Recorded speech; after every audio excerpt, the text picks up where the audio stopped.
Hi guys, and welcome to my review of the ISN Audio Neo5. This is the latest IEM that ISN has released, 1+4, so kind of follows the same principles as the ISN H50, which is also another 1+4 from ISN.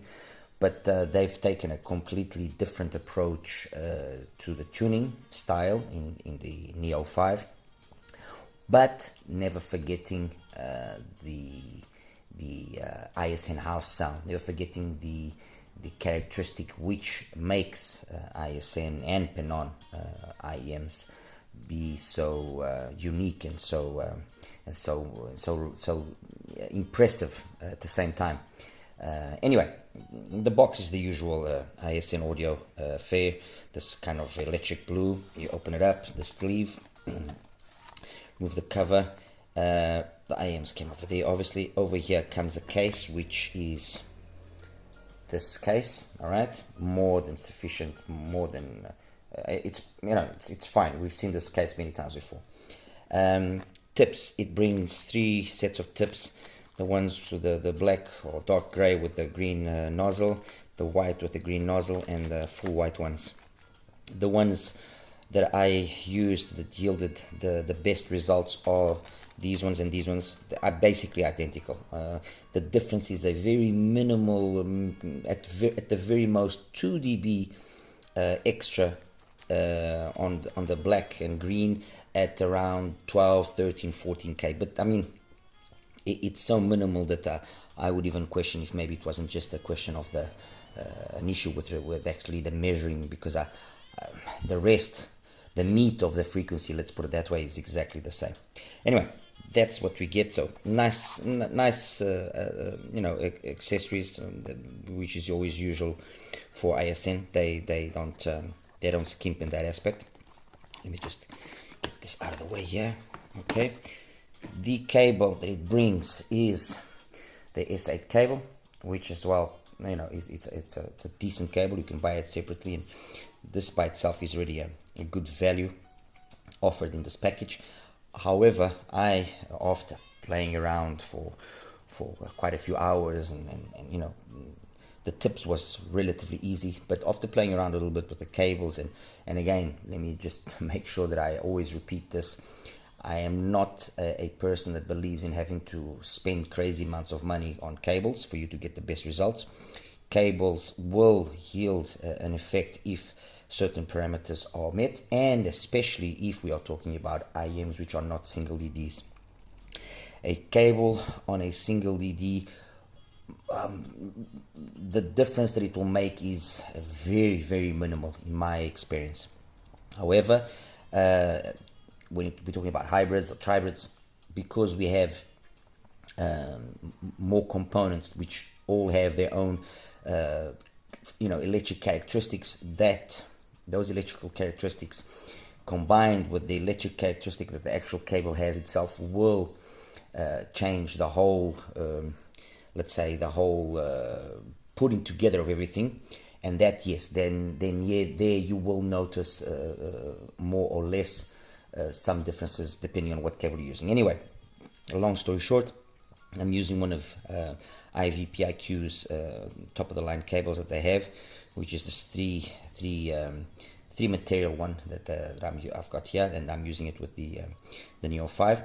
As for the Neo5, it's a very nicely designed IEM, although not that the shape is unusual or something that we haven't seen before. Yes, we have. There we go. Okay, so we've seen this shape before. It's a nice little compact resin shell.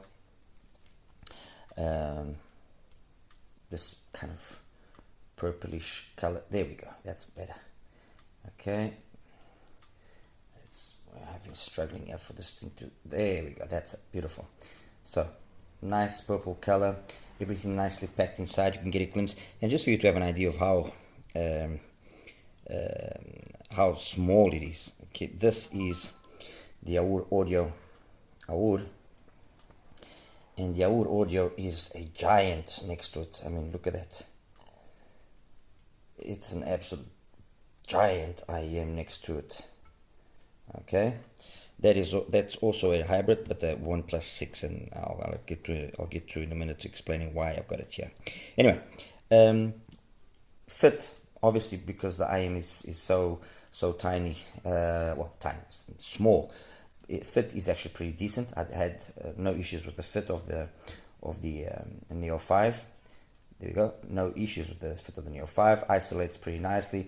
They're not heavy. I mean, it's fine. I do not know what the price is, but I'm guessing it will be a pleasant surprise. Let's put it that way. I kind of have hopes that they will price it competitively.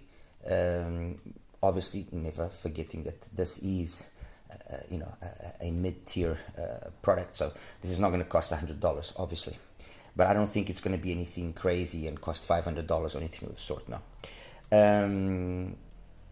So in the physical part of it, I think that's covered. It's a nicely built IM. It looks the part. It looks the business. Simple, understated. It just very classy.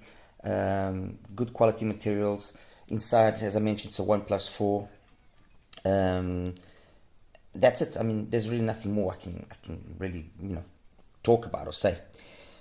What then do I have here to kind of try and position the Neo5? And I could have brought out a lot more IMs. I mean, I could have brought out the Blessing 3, which I actually did some listening to.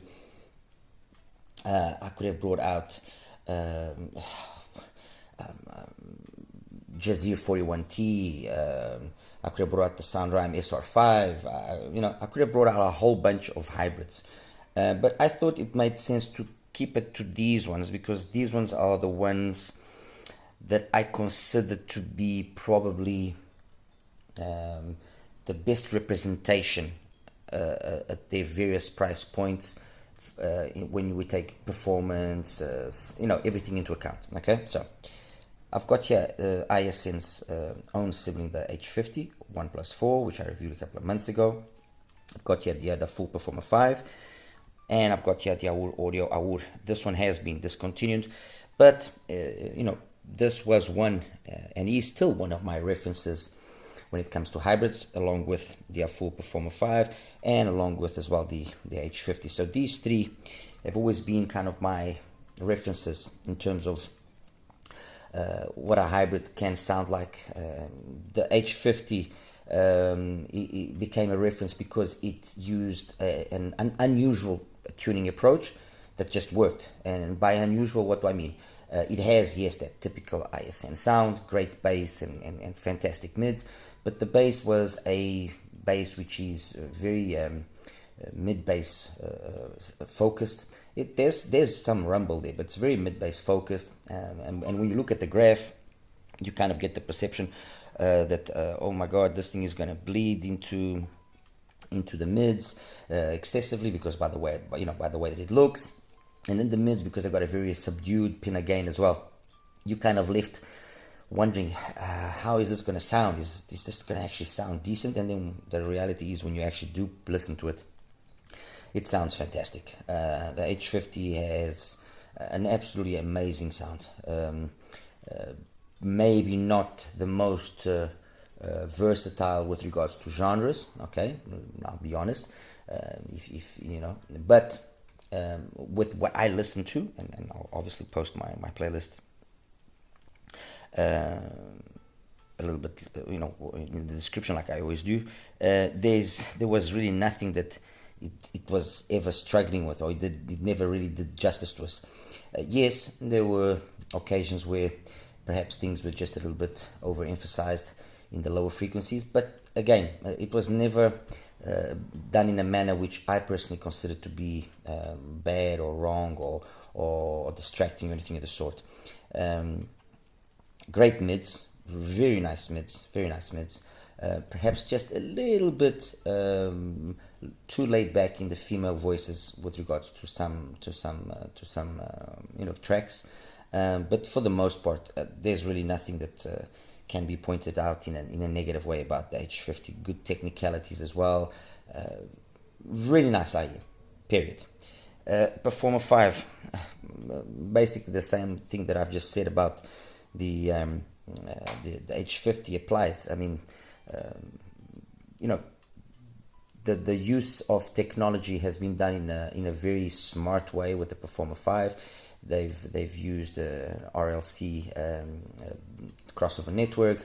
They've used different length tubes which have been 3D printed for each one of the drivers or driver pairs to try and do away or minimize as much as possible any issues with phase and so on and so forth. So it's a well engineered, well put together IM that has this fantastic mid-range. The mids here are absolutely flawless, and then for backed up on either end by very good bass. It's not a bass that's gonna rumble for weeks or anything of the sort, but no, the bass that is there is enough. It's sufficient to match the rest of the frequency of the range. It's got good speed, good texture, and the main thing about the full, very much like the H50s in terms of the timbre and the tonality, they are very correct. That's one characteristic that I always very much look at. And then finally the award. Again, in terms of the mids, very few IEMs are able to do a better job. Let's put it that way. Very nice mid range. Bass a little bit more emphasis on the sub bass as compared to the full, but less mid bass impact as compared to the H50. Mids are on the level of the full, and these two, the award and the full, have got mids which probably will be more satisfying for a greater crowd of people as compared to the mids of the H50. Although, like I said, I like the mids of all of these three of them.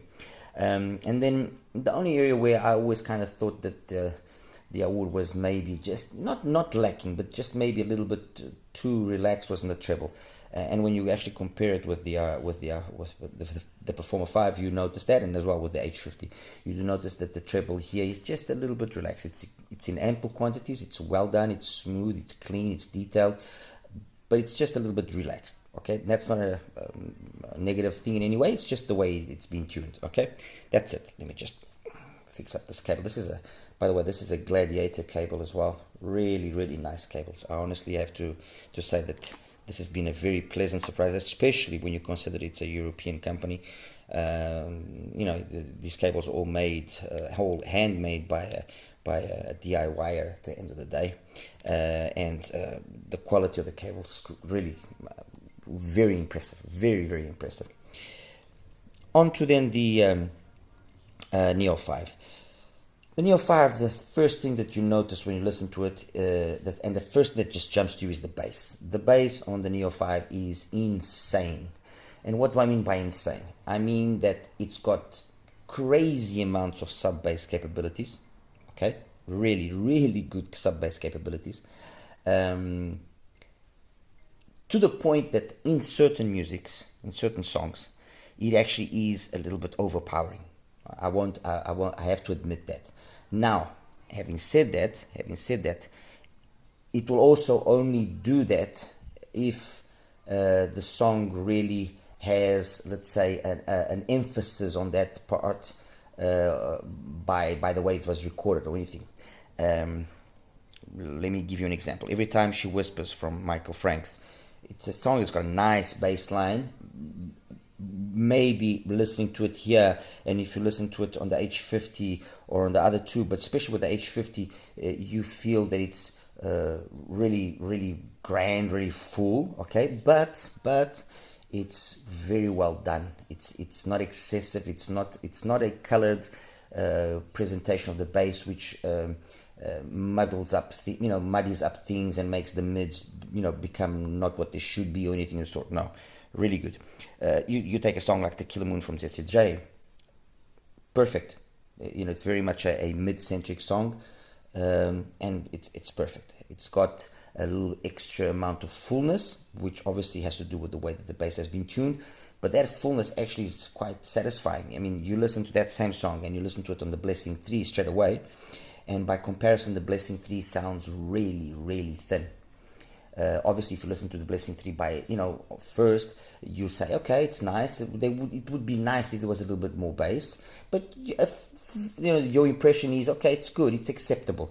However, if you listen to that song over here first and you go listen to the Blessing 3, you'll think that the Blessing 3's got something wrong with it, okay? So, that's a characteristic that is very much prominent on the Neo5. It's got crazy amounts of bass, but don't forget, it's a good quality bass. It's a really, really high quality bass. It's not a bass that it's muddy, that it's not clean or not textured or not detailed. No, it could be a tad quicker. Yes, I will admit that it could be just a little bit quicker. But when you consider and when you put in the table the amount of bass that it's got, the amount of fullness that it conveys, and at the same time it still is able to keep the rest of the frequency spectrum quite present, clean, detailed, and doesn't really overpower. You have to say that it's got positive marks. It comes out on top. Mids, perfect. There's absolutely nothing that I have to say about the mids. The mids are very well executed. Female voices, male voices, instruments, tonally, it's perfect, really perfect. If anything, the mids, and this is not a criticism. If anything, the mids would even be better, and they would even shine more if the bass was somehow controllable. Perhaps if this had a switch which could give a minus 2 dB or a minus 3 dB to the bass, I think the Neo5 would be an absolute beast of an IEM in that way. It would really be. Highs, high frequency, perfect as well. Absolutely nothing for me to say about the treble. Good quality treble. It's clean, it's detailed, perfect. In terms then of the technicalities and how it handles, let's say, that part of things. As I said, having that much bass can somehow, with certain songs, and again, let me say that it was very few songs that it was actually very, okay, this is too much now. It was very, very, very few songs. It can hinder technicalities, especially in terms of the detail retrieval, can hinder that slightly. However, for the majority of the songs, and I would say 95% of the songs that I listened to, the soundstage was pretty decent. I mean, wide enough and tall enough, maybe not the deepest. Imaging was, again, very good. Could be better if the bass was just a little bit less on those very few occasions, but for the majority it was fine. Detail retrieval again was fine. So overall, the technical aspect of the Neo5 comes out on top with positive marks. I just want to make this clear. This is not a criticism to the Neo5. If it had, it's just the way that it was tuned. It was tuned to be like this, and the reason why they tuned it to be like this is for it to be musical. That's it. That's the thing that we must remember about ISN and about Palladium products is their philosophy is that the IEM must be musical. It must be something that will make you enjoy the music that you're listening to. Okay. Much like when you listen to a Moondrop, you know that it's going to be very clinical, very clean, borderline sterile at points, at times, But there's a crowd that likes that kind of sound. So if you go for Palladium or if you go for ISN, you know that you will find always IEMs which are very strong on the bass, but they still are capable of maintaining a very, very good mids and highs. That's the philosophy there. Great bass with mids and highs still being clean and detailed. The Neo5 is no exception. It's that, and all of that basically translates to a very high degree of musicality, and that's what it is. It's highly musical. It's an absolute pleasure to listen to it. Let me just give you an example. Musical Genocide from Gregory Porter. fantastic. Arancio Bossa from Andrea Razzuti, again, fantastic. Even something like, let me see, High Stepping from Larry Carlton, amazing, amazing. Yes, I'm not gonna say that maybe if you listen to it on the full, or if you listen to it on the award, they might sound just a smidge more correct or balanced. Okay, fine, but by no means does the Neo5 not make those songs sound correct. I mean, it feels good from Rashaan Peterson. It's one of my favorite songs to listen and use to kind of test overall dynamics of it. Fantastic. I mean, seriously, really, really good. Another song that I like using a lot and I thoroughly enjoy is Elephant from Carol Duboc. It's got that initial the beat of the drums, the fullness of the impact of the bass on here is just surreal. It's surreal. Comfort Zone, the live version from Larry Carlton. The plucks of the guitar and the drums in the beginning of the song, they very much they give you that feeling of you being there and it's hitting you in the chest. That's that kind of feeling that the Neo5 can give you. So yeah, guys, that's basically it. I mean, what is then my overall conclusion of the Neo5?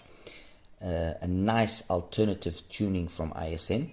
Okay, they've departed from the usual tuning, let's say, style that they use in the H40, in the H50, H40, H30, but they've maintained still very much present that ISN sound. Great bass, great mids, great treble, perfect. Technicalities are good, but technicalities are not 100% the priority. What is 100% the priority is musicality. The IEM has to be musical, and in that aspect, top marks. How do I then rate it next to these ones? For me personally, it's a superior IEM to the H50. Okay, although the different style in tuning would maybe beg me not saying that, would maybe make me say no, it is a better IEM than the H50. Ultimately, more versatile, more complete. It is a better IEM. As for the Neo5 compared to the Performer 5 and the Awur Audio Awur, how does it then rate itself? Well, any one of these three is very musical. That's the truth. And the differences between these three are going to be minimal. However, having said that, I feel that the treble here on the Neo5 is superior, slightly superior to the treble on the Awur by being cleaner and crispier. Okay. In terms of the mids, they are very equal. In terms of the bass, it's hard because it's not even a fair comparison. This has been tuned purposely to have loads of bass, while this one was tuned to have a more harmonious type of presentation with regards to the bass, the mids, and the highs. Ultimately, which is going to be the most fun of the two? I would have to say the Neo. Which is going to be the most correct sounding, perhaps, probably the Awur. Okay, and basically what I've said for the Awur is what I say for the Aful. Of the two, the one that's probably going to be the most correct sounding, especially if you're not a bass head, is the Performer 5. Mids, they are very much give and take. Okay, and highs, again, they give and take. The highs of the Aful are better than the highs of the Awur, and these highs here are better than the Awur, and compared to the Aful, they are kind of they're very similar. Honestly, they just trade blows. The one thing that I will say about the Neo is that it is somewhat source sensitive. Okay, I tried it with my trusty Frankenstein, my NX7 with the M15. I tried it with the Runabout 5 the old VE Runabout 5, using the Panon tail as a deck. And this is a beast of a little dongle, let me tell you that much. A beast of a little dongle. It's got this switch here for the gain on the side there, okay, which works absolutely wonders. I mean, you cannot imagine how it actually improved so much. The Runabout 5, in my opinion, is really good. It's a really good amp. This match here, probably the best match bar the M15. Okay, let's put it that way. It's probably the best match that I've had with the Runabout 5 bar the M15, and the M15 is significantly more expensive. All right, and then obviously the VE, the big brother, the RA2. What can we say? The 2B fantastic, and with the prime deck, I mean, honestly, this is currently my reference. Let's put it that way. That's my reference. Really, really, really good. End of story. I found the Neo performed the best, either connected only with the M15, okay, or then with the VE. With just the tail, or with this, grouping here, or with this grouping here, I don't know, I can't really kind of put my finger on what it was. It sounded good, but I don't know, it just felt like something there was not on point. I honestly would like to be able to actually, say concretely what it was, but I don't know. Just with the M15 alone, the matching here was perfect, and with the VE as well, perfect.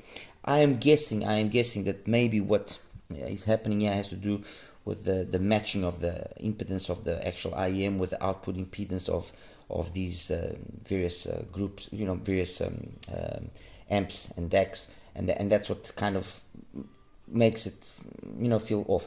But I mean, people, please trust me when I say this is me really, really, really nitpicking, okay? I mean, I'm talking about noticing details that, for example, I could only pick up on a song like Cloud 9 from Real People, from Portia Monique. There's in the beginning part of that song, there's you hearing the beat and the other instruments, and in the background you can hear that this is capable of actually reproducing very well what is coming through the VE, and over here, for some reason, when it's connected to the NX7 and the M15, it just it's not as, it just loses a little bit of cleanliness. When it's just with the M15, it's perfect, and the same situation, yeah, it just, I don't know what it is. Honestly, I don't know what it is. Anyway, guys, that's my opinion. That's my take. That's my view on the Neo5. Fantastic little IEM from ISN. We just have to wait now to see what is going to be the final price that they give it. They give us for it, and that's it. I'll show you another graphs next, and we'll take it from there. All right, you take care now. Hi guys, and welcome now to the graph section for the ISN Audio ISN Audio Neo5. Apologies for that. Let me just quickly take away some of these graphs here so we are left just with the Neo5. Okay, so that's the Neo5's graph there. And as you can see, nothing offensive really, apart from this peak here at 4.5, which in no means or no way does it ever show itself because of the amount of bass we have here. But this is how you see that the bass has been well done, because by 250 hertz it's flat. Okay, that's it. And then the pin again starting at 1K is very, very mellow, very relaxed. So what basically ends up having is you've got these great mids, which are Panon, great extension past 10K. So great mids, highs, and great extension past 10K for that sense of space and 3Dness, which it does have. And if it doesn't have better, it's because of the amount of energy that we have coming from that below 100 hertz area. Okay, that below 100 hertz area is really full. And just for you to have an idea of how full it is, I'm just going to put on the its brother, the H50. And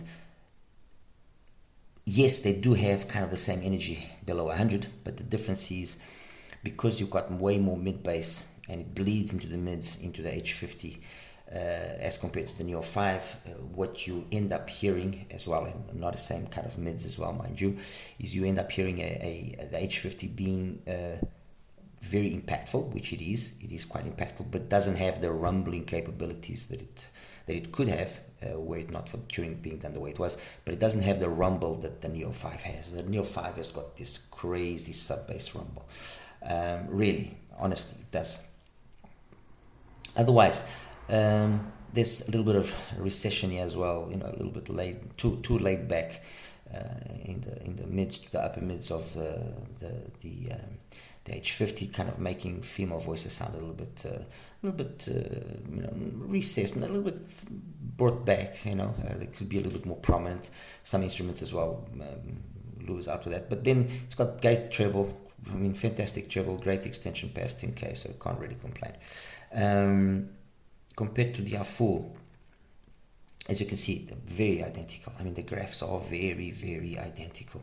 A little bit more of bass energy across, up to about, let's say, 500 hertz is where you see a significant difference in the Neo5's performance over the full. But then the mids, the treble, and then the extension past 10K are very, very equal. You can't really distinguish between the two of them. And if sometimes you might think that, oh no, their full is more open sounding, it's just because of not having the amount of energy in the bass that the Neo5 has, and that will perhaps, as I mentioned as well, render it more correctly sounding. But definitely the Neo5 is going to be more fun, definitely. The thing about the Neo5 is that they've tried a different approach to the tuning, but as they usually do, they've done it properly. So it is a very musical IM, but it's fun, it's musical, it's fun, it's a really entertaining IM to listen to. Compared to the, take away the full, I've compared to the Awur audio, and as I mentioned, I've got the Awur audio here just because it is a reference. You can see a great amount of similarity as well between 1 and 8K, very similar, the way that they've done the bass, the mids and the upper mids and the treble. Just a little bit more of extension in the treble and in the past 10K on the Neo5, which opens up the sound a little bit more. And even with this apparent handicap of it being too bass heavy, it still is able to sound just a smidge more open than the Awur. But this is me nitpicking. The reality is the Awur audio, the full Performer 5 or the Neo5, they are very similar. Above 1K, they are very, very similar. Very, very similar. Yes, you do notice here the full is the one that has the most treble comparatively to the other two, but the differences are, you notice it more against the Awur than what you do against the Neo5. So if I take away here, you notice more the full being more complete in this area here. They are 4.5 to 8K than the Awur, as compared to when you compare it with the full with the Neo5, you don't see that a significant difference. Anyway, guys, this is the graphs of all 4 of them. As you can see, 3 of them have got kind of the same premise in terms of the way the mids are done and the highs. It's just different levels of bass. Okay, the H50 is the one that definitely is different. It's just got a completely different approach to tuning. However, it's been well done. It's great fun, and that's the reason why it was also a kind of an IM that I used as a reference. Okay, for an alternative tuning. Well done. The Neo5 now joins this group, and it's now 4 IMs, which I consider to be IMs that are, let's say, beacons or go-to ways or go-to IMs to compare with other IMs in terms of what they can, what they can sound like or not. As I mentioned as well in the review early on, I could have had a few more IMs here, Yanni, Canon, and so on and so forth. So if you guys are interested in me doing a comparison in that way, please let me know, and I'll gladly make it happen. All right. As usual, like and subscribe. Any questions you might have, please feel free to ask. Thank you. Take care. Bye bye.